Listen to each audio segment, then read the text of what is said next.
सानिध्य, मार्गदर्शन और संरक्षण मिला है। मैं आपके चरणों में प्रणाम निवेदित करता हूँ। ये सरकारी विद्यालयों में वार्षिकोत्सव की पहली परंपरा मुझे नहीं याद है कि मैं कहीं गया हूँ, होता होगा, लेकिन पहले जो आज मन आह्लादित है इस कार्यक्रम से, मैं आपको प्रणाम निवेदित करता हूँ। अग्रिम पंक्ति में सभी प्रधानाचार्यगण बैठे हैं, छात्र छात्राएं हैं।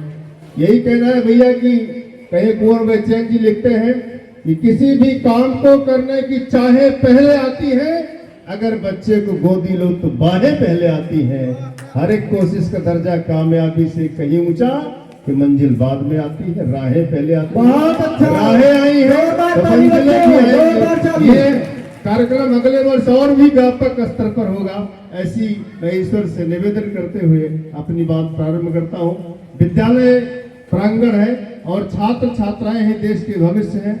मैं यहाँ से बात शुरू करता हूँ कि तुम ही हो शौर्य के मानक, तुम ही जागृत कहानी हो। तुम ही हो शौर्य के मानक, तुम ही जागृत कहानी हो। अखंडित भारती माँ की बड़ी सबसे निशानी हो। बड़ी उम्मीद रखती है धरा तुमसे मेरे प्यारे। तुम ही माथे का चंदन हो, तुम ही आंखों का पानी। वाह, तुम ही माथे का चंदन हो, तुम ही आंखों का पानी। और कहना है युवाओं के लिए लिखूंगा, उनको ही जगाऊंगा, उन्हीं की वीर गाथा ही निजी कविता में गाऊंगा। वतन की लाज रखने में जो अपने प्राण दे आए, उन्हीं के पूज्य चरणों में मैं अपना सिर, बहुत अच्छा, उन्हीं के पूज्य चरणों में मैं अपना सिर झुकाऊंगा। और युवाओं, मैं आह्वान करता हूं आपका कि वादा करो किसी नयन का नीर बनोगे। वादा करो किसी नयन का नीर बनोगे। भारत महान की तुम ही तकदीर बनोगे। जिसको मिटाने की कोई कोशिश न कर सके, इस तरह की अच्छी बड़ी लकीर बनोगे। इस तरह की अच्छी बड़ी लकीर बनोगे। ओज कवि के रूप में मेरा परिचय हुआ। अभी रमा मैम ने इतने देर कार्यक्रम को बांधे रखा। आदरणीय केडी सर है, योगेश शुक्ल सर, मैं पांडे सर है, मैं सबको प्रणाम निवेदित करते हुए, हमारे मित्र पाठक जी हैं और इसी विद्यालय के भाव की संचालन कर रहे हैं राम रक्षा जी हैं। आप सबका स्नेह सानिध्य मिलता रहता है, हम लोग मुलाकात होती रहती है। आइए, पहले का भारत क्या था, आज का भारत क्या है। कहना है कि बुझी हुई या राख नहीं है, दहक रहा अंगारा है। भारत अब बदला भारत है, यह कहता जग सारा है। और शांति वार्ता संबंधों की सब उम्मीदें छीड़ हुई। वीर सैनिकों ने तब जाकर घर में घुसकर मारा है। वीर सैनिकों ने तब जाकर घर में घुसकर मारा। और निंदा रस कटु वाक्य चाहे व्यर्थ बात करो, सुन करके दांतों को भींच लिया जाएगा। शब्द बाण वेद कर घायल करेगा कोई, दृग जल से कपोल सींच लिया जाएगा। और देश की अखंडता को जो भी अवश्य हुआ, उसका निदान रण बीच लिया जाएगा।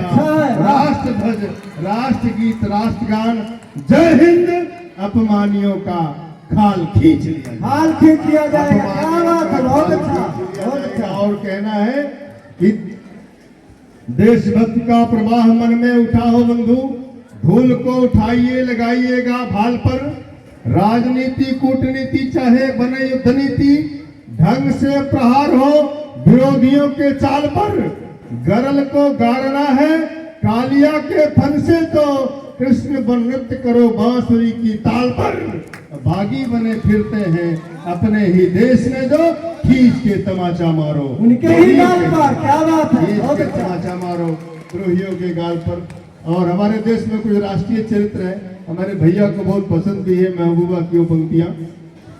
ऐसी हमारे कुछ ऐसे चरित्र हैं कि कोई पप्पू है तो कोई ऐसी महबूबा है, उसकी स्थिति उस पत्नी के जैसी है जिसको खाना पति देता है, कपड़ा पति देता है, मल्टीमीडिया सेट पति देता है, रिचार्ज पति कराता है, लेकिन बात अपने प्रेमी से करते हैं। इसी तरह की महबूबा मुफ्ती है। जब तक वो मुख्यमंत्री रहती है तब तक भारत उसको अच्छा लगता है, और जब पद से हटती है तो क्या कहती है कि धारा 370 हटा तो कोई तिरंगा उठाने वाला नहीं मिलेगा, तबाह हो जाएगा कश्मीर।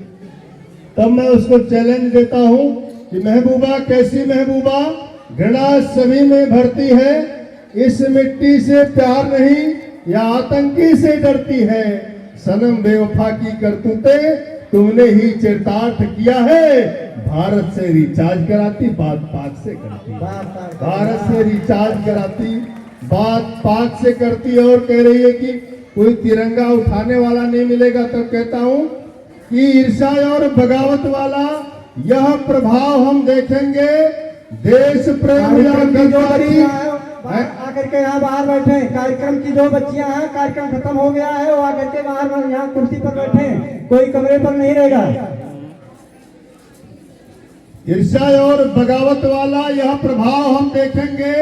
देश प्रेम या गद्दारी ऐलान यहीं पर कर देंगे। छोड़ तिरंगा, दूजा झंडा मिलेगा जिनके हाथों में। सीने पर गोली मारेंगे, लाश गटर में फेंकेंगे। वाह भाई वाह, क्या बात है, बहुत जोरदार ताली। लाश गटर में फेंकेंगे। आदरणीय दरोगा जी बैठे हुए हैं।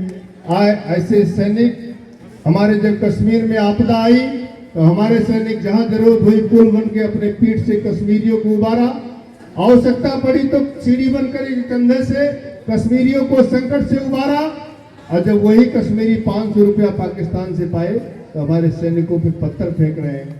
तब हम उनको जवाब देते हैं कि धन्यवाद।